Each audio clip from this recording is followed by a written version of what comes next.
Good morning and welcome to the Monday morning drop with myself and hey, Kristen. I almost said, hey, Kristen Cantrell. And then I was like, that's literally your handle. That's good. That's good branding for me. Thank you. Right. Well, hello, friend. I'm excited to be back. It's another week of, I saw lots of our moms were posting like it's another week of more kids being back at school. Oh, yeah. I know. I feel like it's going to be like that for a month in this group, which is so fun. Yeah, we're back tomorrow. You guys went back last week, right? We went back. I think we're like definitely 2 weeks, maybe 3 weeks in now. Dang. Okay. Well, that's cool. Well, with everybody getting back to school, we are also getting back to it with Moms in Real Estate. And so if you missed last week, what we are going to be doing every Monday is the Monday morning drop. And we're going to be talking about the three most talked about and engaged with items inside of our community. And so we'll just kick it off with number one, a gal popped in and she shared screenshots from a person who wanted to do a transaction, so a potential buyer. And really, number one is like, is it a scam? So there was like a ton of comments on it. Did you read through it, Kristen? I did. And I feel like, one of the things I have to say about this is if you're getting like an email or a text and in your gut, you're like, something feels off about this. Every one of those screenshots, I would have been like, no. Like there was so many red flags about them, but sometimes it is hard to like say like, oh, I really want this deal. Should I do what it's asking to do? So maybe we should give them some examples of like what they were asking them to do. So we know if you're questioning it, like these are the things that we're saying like, yes, it's a scam. I will do that. And let's do that. But I also want to add into like, don't feel silly and don't feel like, because these look a lot of different ways. And so I'm 23 plus years in the business. And I actually recently took a listing that ended up being a scam. And so I was moving it through the process, and for the sake of time, I won't go into it all. And part of my process continued to do more vetting, but the scams are becoming more sophisticated. And I have one on the buy side that I still can't even figure out. Like I can't even figure out what the play was. So I just want to like put that out there that like the scammers are everywhere. They're more creative than ever. You have to be super careful, but also like Kristen said, trust your gut, but don't beat yourself up if it happens because it's happening across the board. And ask, like show up to your broker or broker meetings or team meetings or inside Moms in Real Estate. Like those are the places to say, this doesn't feel right. What do you think like this girl did? Yeah, I agree. So one of the first big red flags that we want to talk about is like when they're refusing a call on your terms. So a lot of times they're like, they want to meet and they have a specific link that they want to use. And so it's like, it's not like this is their convenience, but it's more like their control. So especially when they're saying like, hey, can you jump on my Zoom link?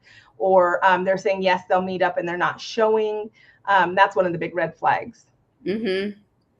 Yeah, definitely. And then the trying to push, like they can't meet you on your times at all. And they keep pushing like only like go through here and there's a link, like don't click that link. If it seems like, okay, this person is like not budging and they're just being very controlling, directing me somewhere, that's a red flag. Yeah. And also like the point of origin is another really good question. Like where in the heck did you like find me? And so my last one was like, and it fit. So this one was clever because my niche is like helping families escape the suburbs and I do a lot of land. And so they were like, oh, this other agent referred me because they don't do land. And so it fit, but asking like, how did you find me? Where did you find me? And then like, actually, if it's not something that you can follow up with, that's kind of a good one. So the next one to go through. That's a great point. Yeah. To go through these. Another one is guilt tripping. So sometimes it's like, I guess you're not serious. So I had one recently that was like, man, I'd hate for you to be selling my house because it doesn't seem like you're serious about this. And so sometimes it can come off like, ouch, like almost like, like a wake up. And so guilt tripping is kind of one of the tactics, right? So if it's a legitimate buyer, they're not going to necessarily guilt trip you. I think that's a big one. Or and the last one was that we were seeing was when people are asking you to download files or apps they're insisting you like download this app. Like no, I'm not going to, right? So just look out for those things. The second hot post last week was on open houses. I love this one. But it's basically, can I do an open house for somebody at another brokerage? Yeah. And this one is probably, as an agent and a team lead, probably one of like the biggest questions I get ongoing around inventory. And so I've seen clients do it a lot of different ways. It's going to be very broker specific. You're always going to want to check with your broker and your brokerage because there is, some people are fine with it and some people are like, absolutely not, because it can become convoluted. Can't it be state specific too?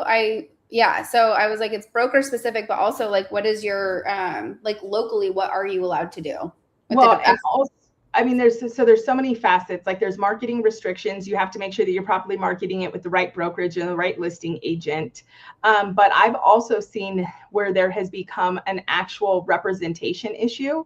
And so there was somebody that was hosting an open house who ran into the seller, and then had a conversation, and their conversation then bled over into the listing agent's relationship, to where the client was actually starting to trust the agent that was hosting the open house more and wanted to go with that person's strategy and not the listing agent.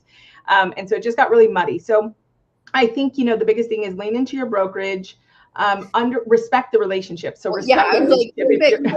People. So the funny thing is I got the call from the hosting agent, and it wasn't as like blatantly wild as one would expect. Like she just overstepped. It was like a small series of unintentional steps because she hosted repeated open houses. But I think that's just a good one to remember, even if you have somebody hosting an open house. So like if you're a listing agent and somebody's hosting it, like make sure you're following up and connecting with your client after and with that agent, in case there was just a brief conversation. It doesn't compound and all of a sudden give you a problem. But the practical side is like, make sure that your disclosures are compliant, make sure your marketing is compliant, your sign-in is compliant. Is there anything else? And then liability. I would say too, just like if you're having an agent from another brokerage or any other agent sitting in open house at your listing, like set expectations with them. Yeah. But no, I think that's it. Should we go into the last one? Because I feel like this is definitely one I'm hearing pretty, like I hear often, I feel like right now. So yeah, the last one was a vulnerable post, and it's, should I give up in real estate? And so I feel like for years it's been not that hard. And like for, in 2020, 2021, it was like deals were just coming. And so I feel like a lot of people didn't have like their foundation built, but yet they were bringing in a lot of income. And all of a sudden, if you didn't have your foundation built, you're feeling it right now, right? Yeah. Would you agree? Yeah, 100%. Well, and Kristen and I just had the honor of being in Mississippi with John Cheplack. Mm-hmm. And John Cheplack is somebody who coaches like the best of the best and the biggest teams. And the thing that he repeated on multiple days was that winter's coming sooner. And so I think that's really telling, because we're in August. And so it usually takes a few weeks for like a trend to bubble to the top, which means that John's probably started seeing that about 4 weeks ago, which means he was seeing that in July, maybe even the end of June. And so for, these big teams to fill the winter coming in June and July, and even August, that just shows that it's like harder than ever, right? More people are exiting the business. And so this is where you need to get really clear about what you want to do. And you have to really go deep and not wide. So I think that the market has had enough forgiveness in it that we could be wide. We could be all over the place. We could be dipping our toes in one lead source over here, doing a little bit of YouTube over here, a little bit of Instagram over here, and we're not going all in one place. And unfortunately, it wasn't exposed. And now that's going to be exposed. Like, you have to be very intentional. You should know 3 pillars of business, ideally. And those should be your top 3 pillars, should match where your actual past closings came from. A lot of times I'll talk to an agent, Kristen, and they'll say like, oh, like Instagram's my top pillar. And I'll say, great. How many closings did you do last year from Instagram? And they'll say none. And I'll say, then why is it your top pillar? And they'll say, because I really want to build on Instagram. This is not the market to like decide to get, I mean, you could potentially, but don't.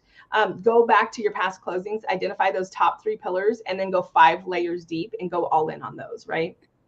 Yeah, I totally agree. And the other thing he just, one thing that I really appreciate about the weekend was the simplicity of it and just actually doing the work, making the calls. What is your income generating activities? And I think for a long time, especially with an agent that may have been referral based at one time, and all of a sudden, and I am seeing this a lot where it's like, oh, I had like 12, 15 deals, previously every year. And all of a sudden I've only had 2 this year. Well, it's like, I always say, like, are you able to answer the question, how am I meeting new people on a regular basis? Yeah. And once I meet them, how am I staying relevant to them? And I feel like so many people can't answer that question. So like, really sit with yourself, like Randy's saying, sit with that question. And then each pillar you need to be like, okay, like, what is the process and procedure with this pillar? How am I showing up every single week? And what are the activities I need to do to execute that? And don't overcomplicate it. I think that a lot of times, like he kept saying, like, don't shoot past the target. We shoot past the target all the time and overcomplicate things. I was like, oh my gosh, it's such a great reminder because there's so many things, right? So just, I think really doing an audit if you're feeling that. And then also, you know, I know a lot of our team leads have a lot of experienced agents joining them right now. And so maybe if you're like, I just feel lost, maybe you need a really great team leader to get you some structure and just to really help motivate you. Maybe there's other income opportunities. Hi, Christy. I miss you. I called you back today. I'll call you later. Christy. Good morning, both Christies. New Christy. I also want to say, Kristen, on that, you know, so as a producing agent myself, I know what that's like. And a lot of us, like, for instance, myself, I've had a tremendous amount of my sphere, my past clients, my friends, my family, my advocates transact over the last several years, right? Especially coming off of like those crazy low interest rates. And so a lot of people are, you know, handcuffed, for lack of better words, and they're just not making the moves. And so even as an experienced agent, whether you're new or experienced, as you start to think, okay, like, I need more business. So she's going to the number one source, which is face-to-face real relationships, right? But a lot of us, let's be real here, we're going to be tempted. We're going to be tempted to look at the low-hanging fruit. We're going to think, okay, should we go to the flex deals? Should we go to this? Should we go to that? And here's the thing. They all serve a purpose. I have a meeting today with another team leader to talk about some of that low-hanging fruit opportunity for a few of my agents. And I'm not saying it doesn't have a season and it doesn't have a place, but what I am saying is make sure you think through that and what it's going to cost you up front and what it's going to look like in the long term, and make sure you know that, because that's one of the biggest things that happens with agents is they join a team and then they start getting some of that lower hanging fruit and those lower opportunities like the flex or whatever it is, and they don't actually know what that looks like when they want to go exit and have a more, you know, organic business. And so I have 3 agents on my team and all of them are looking for more opportunities. So I'm helping them. And 3 of them all said, yeah, I'll take this lead source. And then one came back to me and she's like, I'm really wrestling with it. And the reason is because I told them, go look at this and think about what your business is going to look like while you're serving this. And when you're serving cold lead sources, there's less boundaries, there's less appreciation. It's a harder thing. And so you got to pick your hard. You have to pick your hard. And so, I mean, we would always encourage you, to Kristen's point, we're always going to encourage you to go for the little bit longer play and the harder play of relationships. But like so we had a challenge, we'll end on this because I think it's a really good note and it applies 100% to realtors as well as lenders. So Kristen and I, when we were at this event, we did an activity and it was like $1,000. You got $1,000 and you had to come up with a way to get, it was 10 closings, right? 10 extra closings a month for an LO. And guys, for a second, I paused, right? Because you're in this room and it's normal to like get imposter syndrome for a second. And this was like lenders. So it was also a little bit out of my element. So I paused for a second and I was like, okay, I'm not going to use chat. I'm not going to use anything. I'm just going to think about it. And what I came up with was the $5 coffee close, right? The $5 coffee close. It's RESPA compliant. It works. But I did the math. And I was like, what if, and if this was a lender, so it might look different for a realtor, obviously, but I was like, I'll meet with 130 I'll do this. I mapped it out, but it was 8 hours a day, 5 days a week for 30 days, meeting with people face to face. Do you know what that's going to do for anybody's business, Kristen? Like anybody's, a realtor's, a lender's, anybody. And here was the caveat. You had to ask for it. Guys, there's people out there that want to help you. The problem is our pride gets in the way and our ego gets in the way. Like you can be a seasoned agent, a great agent, a brand new agent. And if you say to somebody, look, my business is like hurting and this year is tough. Like, who do you know that I can help? Or I really need your help to help me find people to help. People want to be part of that. People want to be part of helping you hit your goals. And so I just hope, Kristen, that everybody listening today is encouraged not to just go find like the immediate quick fix, but to dig deeper and to go all in on something that's going to actually turn their business into what they want and need long term. Yeah, I totally agree. Well, this is fun, you guys. This is actually like, I'm totally in love with it. The Monday drop. So 15 minutes, look at us. It's 14 minutes, 52 seconds. We are going to close on time. All right, you guys.